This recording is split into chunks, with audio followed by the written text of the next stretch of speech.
innocent civilians and justifying its genocidal campaign under the pretext of cracking down on rebels.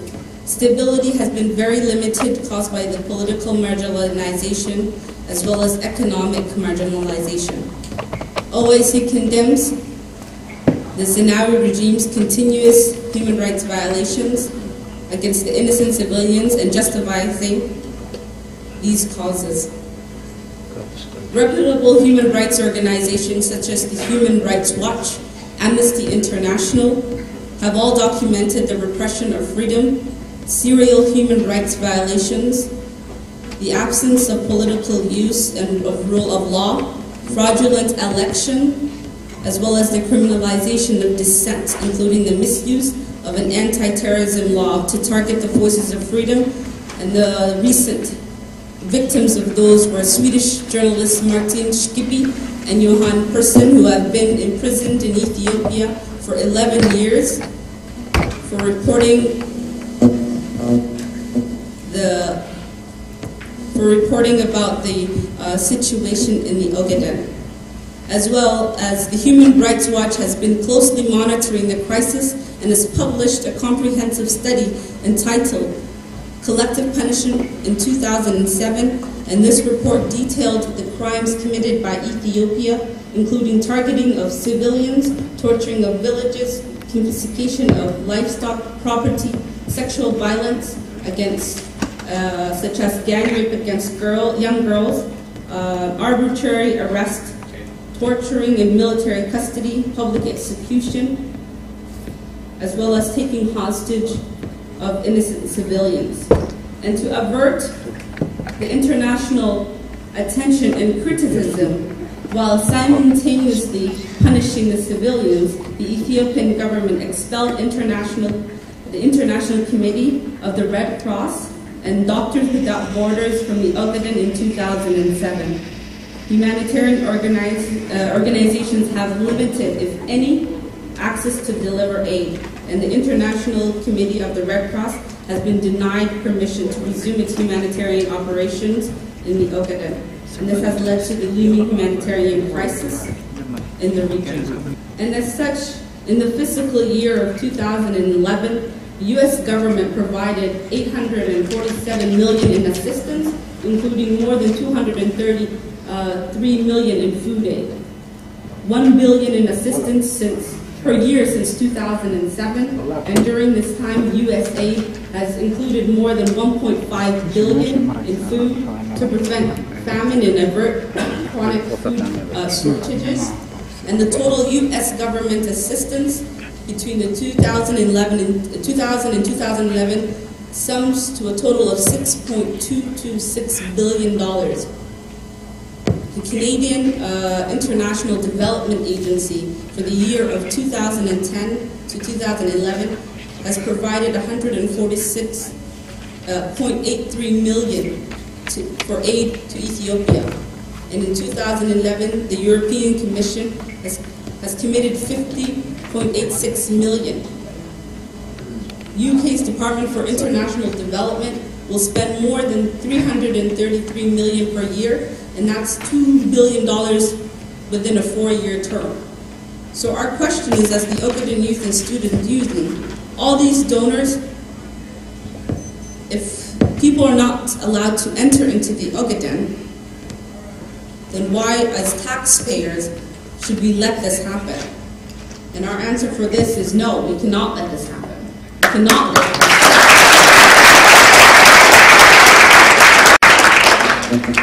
We cannot continue to be complicit to the human suffering in the Ogaden. And that's all these major donors, such as the US, the UK, the European Union, as well as Canada, has been donating.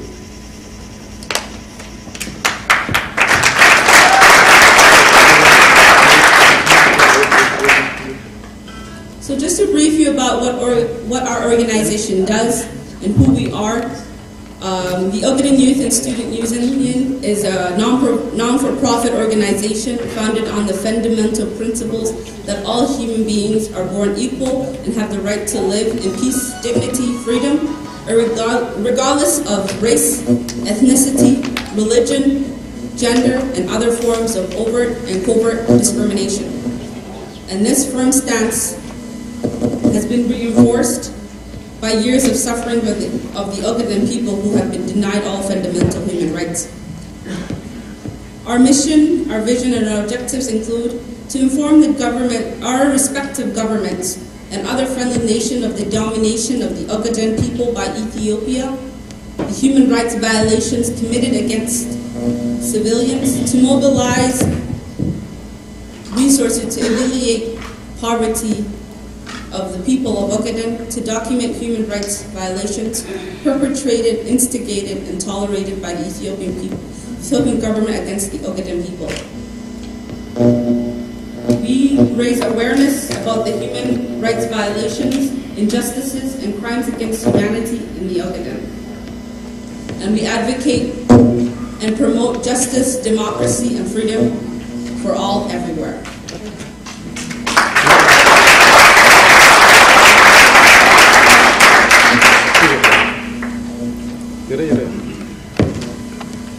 Our activities include we engage in critical and thought-provoking discussions and lectures on relevant topics with the aim of raising awareness through forums, seminars, and other methods, actively working with other associations such as other youth groups, community organizations, lobby groups, and others to help tackle the social and cultural issues for the domination of the Ogaden people against Ethiopia.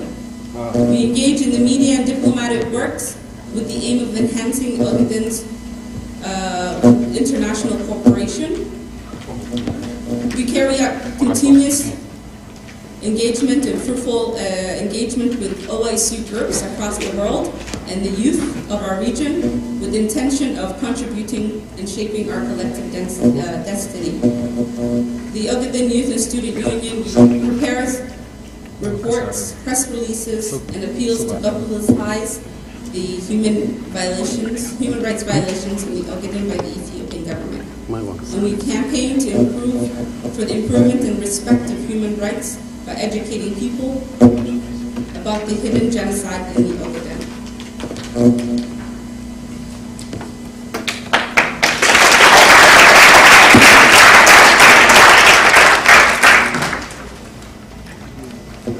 Unfortunately, the international community has turned a blind eye against the human rights violations in the Ogaden by the Ethiopian government. However, the Ogaden Youth and Students Union will continue to appeal for the international community's help to force Ethiopia to honor its commitments to internationally accepted human rights. And we recommend and request that the international community publicly censor Ethiopia over its human rights record. The United Nations appoint a special rapporteur for human rights in the Ogaden. The Ethiopian government should be held responsible for the mass killings, arbitrary arrest, torture, and cruel and inhumane treatments of civilians.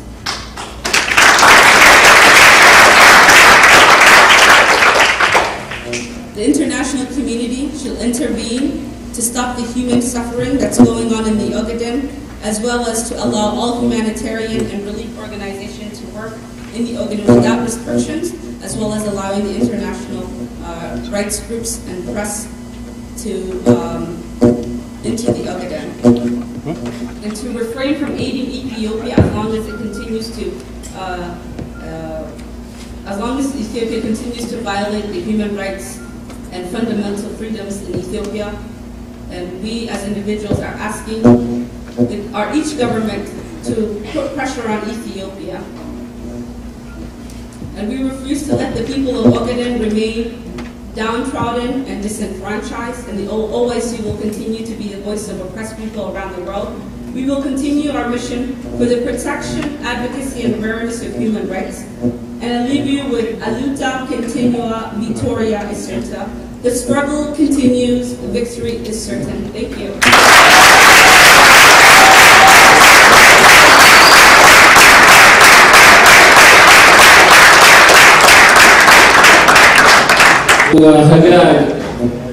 waxay raxma ka sheekaysay waxaan filayaa waxa la yiri Kenya markaad maadeen Ingiriis ugu waxay ku hadlaysaa luqadda ingiriiska waxaan filayaa inta badan in ay dadku fahmeen waxay aad uga sheekaysay xadgudubyada gumaysiga Ethiopia ku wajahan Soomaalida dalka Ogaden iyo gobolnimo doonka haddii ay noqon lahayd xagga saxaafadda ganacsiga deegaanka iyo guud ahaanba xorriyadda intaba waxay taataabatay siday u arkaan hay'adaha qaramada midoobay iyo sida ay dalalka galbeedka iyo hay'adaha caalamiga ah uga aamusan yihiin Ethiopia iyadoo isticmaalaysa toolka ay isticmaalaan guud ahaanba waayahan dambe keliya taliyayaasha caalamiga ah la dagaalanka xorriyadda la dagaalanka ayraado argagixisada caalamiga arrimahaas ay ka dhawaajisay waxay iyaduna sheegtay oo kale labada suxufi ee dalka Sweden